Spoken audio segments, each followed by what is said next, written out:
Hello everyone and welcome back to another Watch Me Work video on my channel. In today's video, I am going to do a fill on my daughter's nails. My daughter wants some spring colors and some easy art and glitter. So let's get started.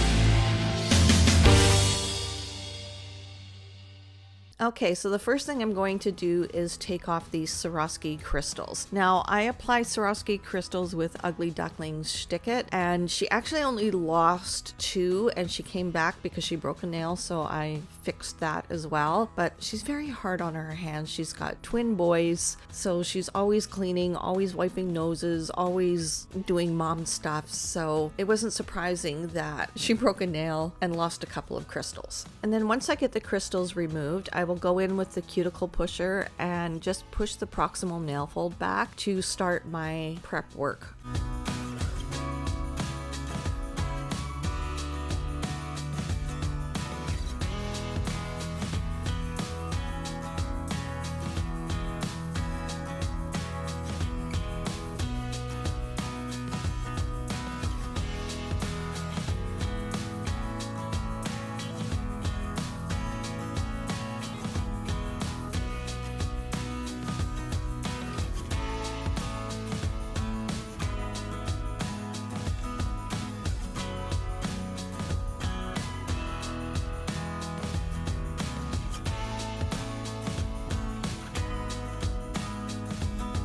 Then I'm going to go in with my Orange Crush bit from Atwood and remove the product. And I usually have this bit on about 22 to 25,000 RPMs. And if the client wants a little bit of the length taken down, I will also use this bit, but I tend to use the zebra arbor bands to take length down. And in this process of taking the color off the nail, I am looking for lifting and any discoloration under the cured gel product.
Next, I go in with my medium grit zebra arbor band, and I will take off the remaining product or color that's near the sidewalls and cuticle area. And as you can see here, I am using the arbor band to take the length down because she did want some length taken off of these nails. And any lifting that I can see, I will also use this bit to get rid of the lifting. And I usually have my e-file on about 13 to 16,000 RPM. I'm using the Medicool medium grit zebra sanding bands, and I get them from West Coast Beauty. And the reason why I have my e-file on between 13 and 16,000 RPMs is because sometimes these sanding bands are coarser than what I like, and so if they are, I will kind of put the speed of my e-file down just a tad. And sometimes 2,000 RPM less feels better on the client and also feels better in my hand where vibration is concerned. Now, my e-file is a Nail Masters e-file and I got it off of AliExpress, and I have to say that this little guy, it's a rechargeable e-file. It is a workhorse. I've had it for about 6 to 7 years. It lasted longer than my Medicool e-file, and I'm talking mainly the battery lasts just as long, but the handpiece has lasted longer than the Medicool one. Now that's not to say I wouldn't replace my handpiece for my Medicool. I absolutely would, because I think it is a great brand. But if you are on a budget, I wish I could link this e-file, but I think you could find it on Amazon if I'm not mistaken. I don't think you can get it on AliExpress anymore. I don't know. I haven't ordered off of AliExpress in like probably 7 years.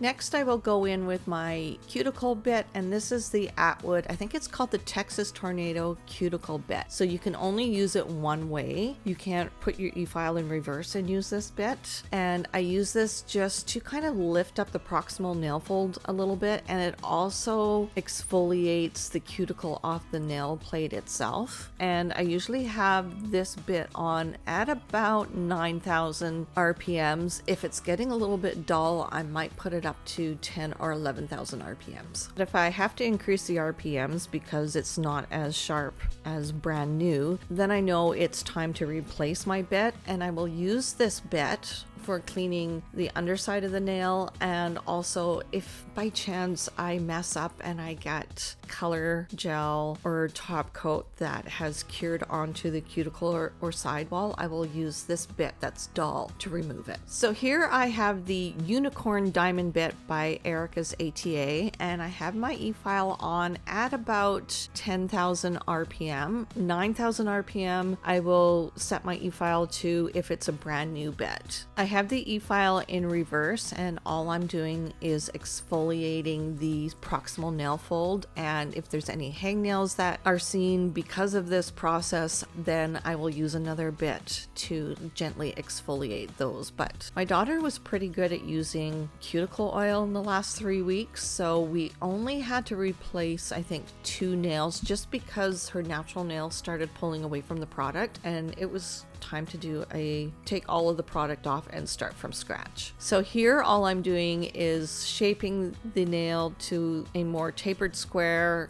almost coffin, and I'm just roughing up the natural nail plate. I'm not damaging the nail, I'm just roughing up the nail to get rid of the surface shine. And I am also getting rid of any bulk that's at the free edge, because you don't want bulk at the free edge. You kind of want the free edge to be credit card thickness.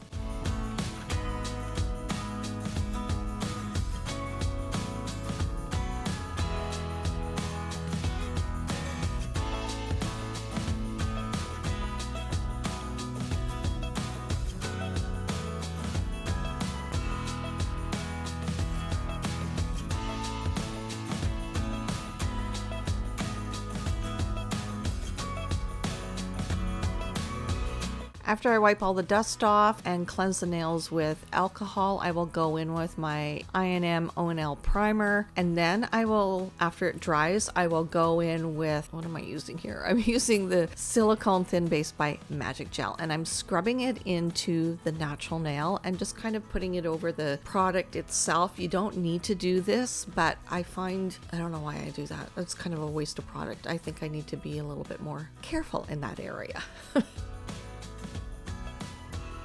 After I've cured the silicone thin base for 1 minute, I will go in with my pink builder gel and just doing a fill. Basically what I am doing is just putting the bulk of it right where the apex needs to be. I do 1 finger at a time. I go in with a slip layer, and then I go in with a bigger bead and put the majority of the builder gel where the naked nail is, so to speak. And then as I'm getting to the free edge, I have less and less product because you don't want your free edge to be bulky.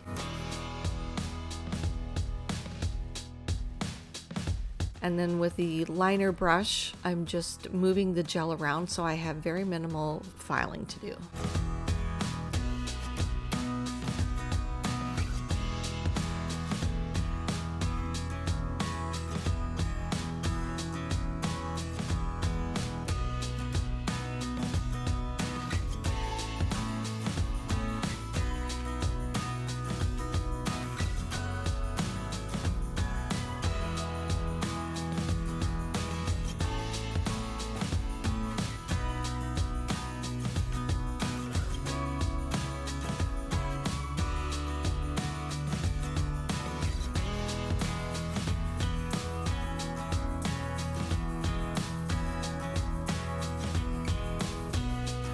So I did have to remove the middle finger nail and start from scratch.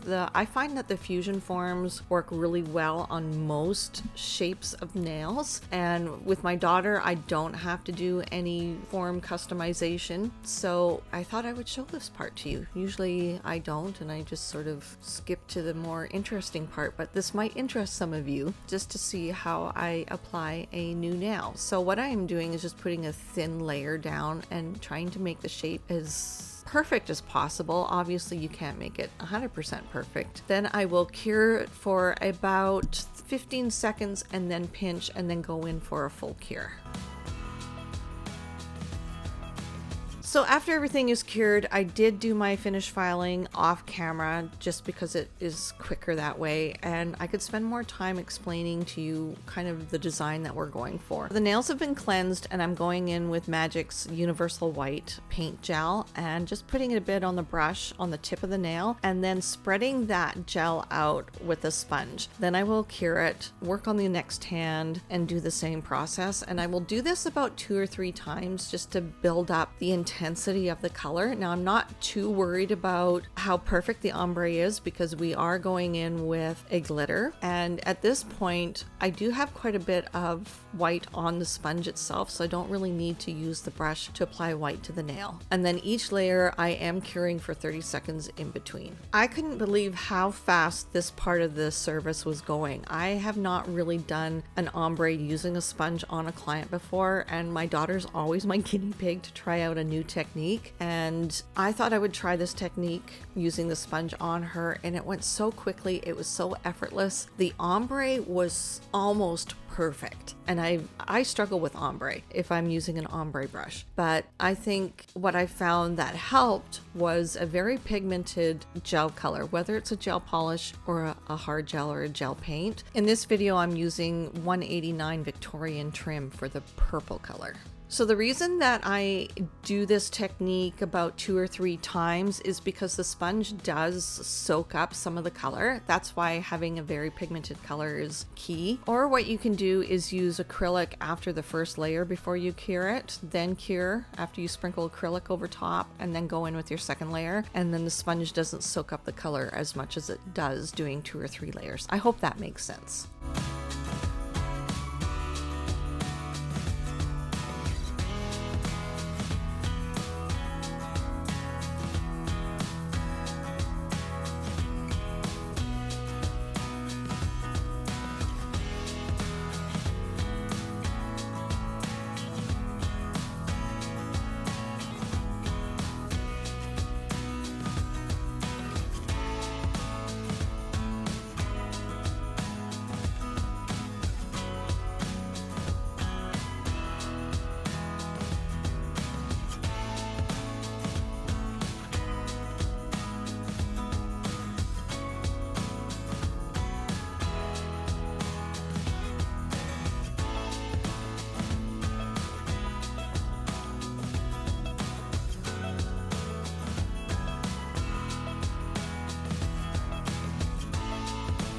And after I get the right amount of opaqueness and ombre-ness, if that's even a word, I will do a full cure of 1 minute. Now these gel paints are 30 seconds, but I like to cure everything for at least 60 seconds. Now I'm going in with a glitter by Magic Gel, and this one is called Magenta Breeze number 242. And this will kind of pick up whatever color is underneath. So under the white, or over top of the white, I should say, you can see a lot of the magenta color, and even more so over top of the purple. And what I like about this glitter in particular is that there are not only chunks of glitter or mylar pieces, but there are, I call them sticks. So they're long sticks of mylar, which kind of gives a really unique look to glitter. So for brushes, I am using the Magic Gel Ombre Brush. Now this is one of their older brushes. This one is my ride or die brush. I cannot get rid of it, and it needs to be retired, but it just works so well for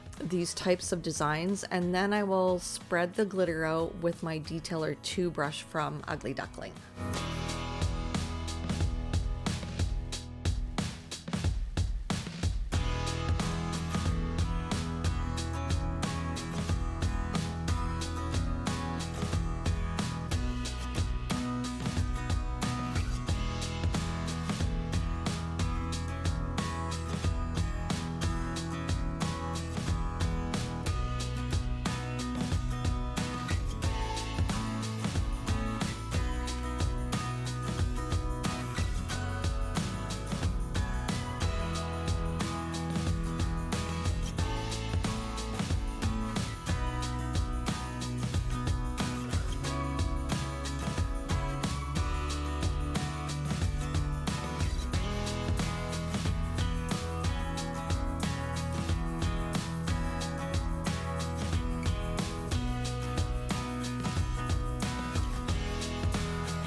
So depending on how chunky the glitter is, I will sometimes go in with Brilliant and Universal Builder Gel from Magic and just encapsulate the glitter, but I didn't need to do that in this case, so I am using Light Elegance Super Shiny just to use it up. It is thick enough where it will cover the glitter and I don't need to do any buffing or encapsulation. Once this top coat is done and I no longer have it available, I will probably use something like the Glass Finish from Magic Gel. That is a thicker viscosity top coat. It's a no wipe top coat, but it is thick enough where you can encapsulate glitter or encapsulate your, what are those called? Stickers, decals, anything that might stick out a little bit on the nail.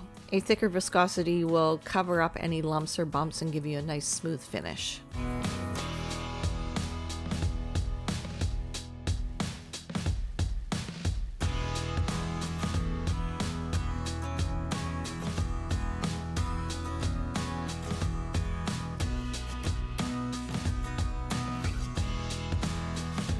After a full cure of 1 minute, I will go in and wipe the tacky layer off with this top coat because it is a tacky topped coat, and then put cuticle oil on, and here's the finished look. So simple, so easy, and I was so surprised at how effortless doing an ombre with a sponge was, so that is going to be my go-to from now on. I hope you enjoyed this video. If you have any questions, please put them in the comment section down below. Thanks for watching, everyone, and we will see you all in the next video. Bye, guys!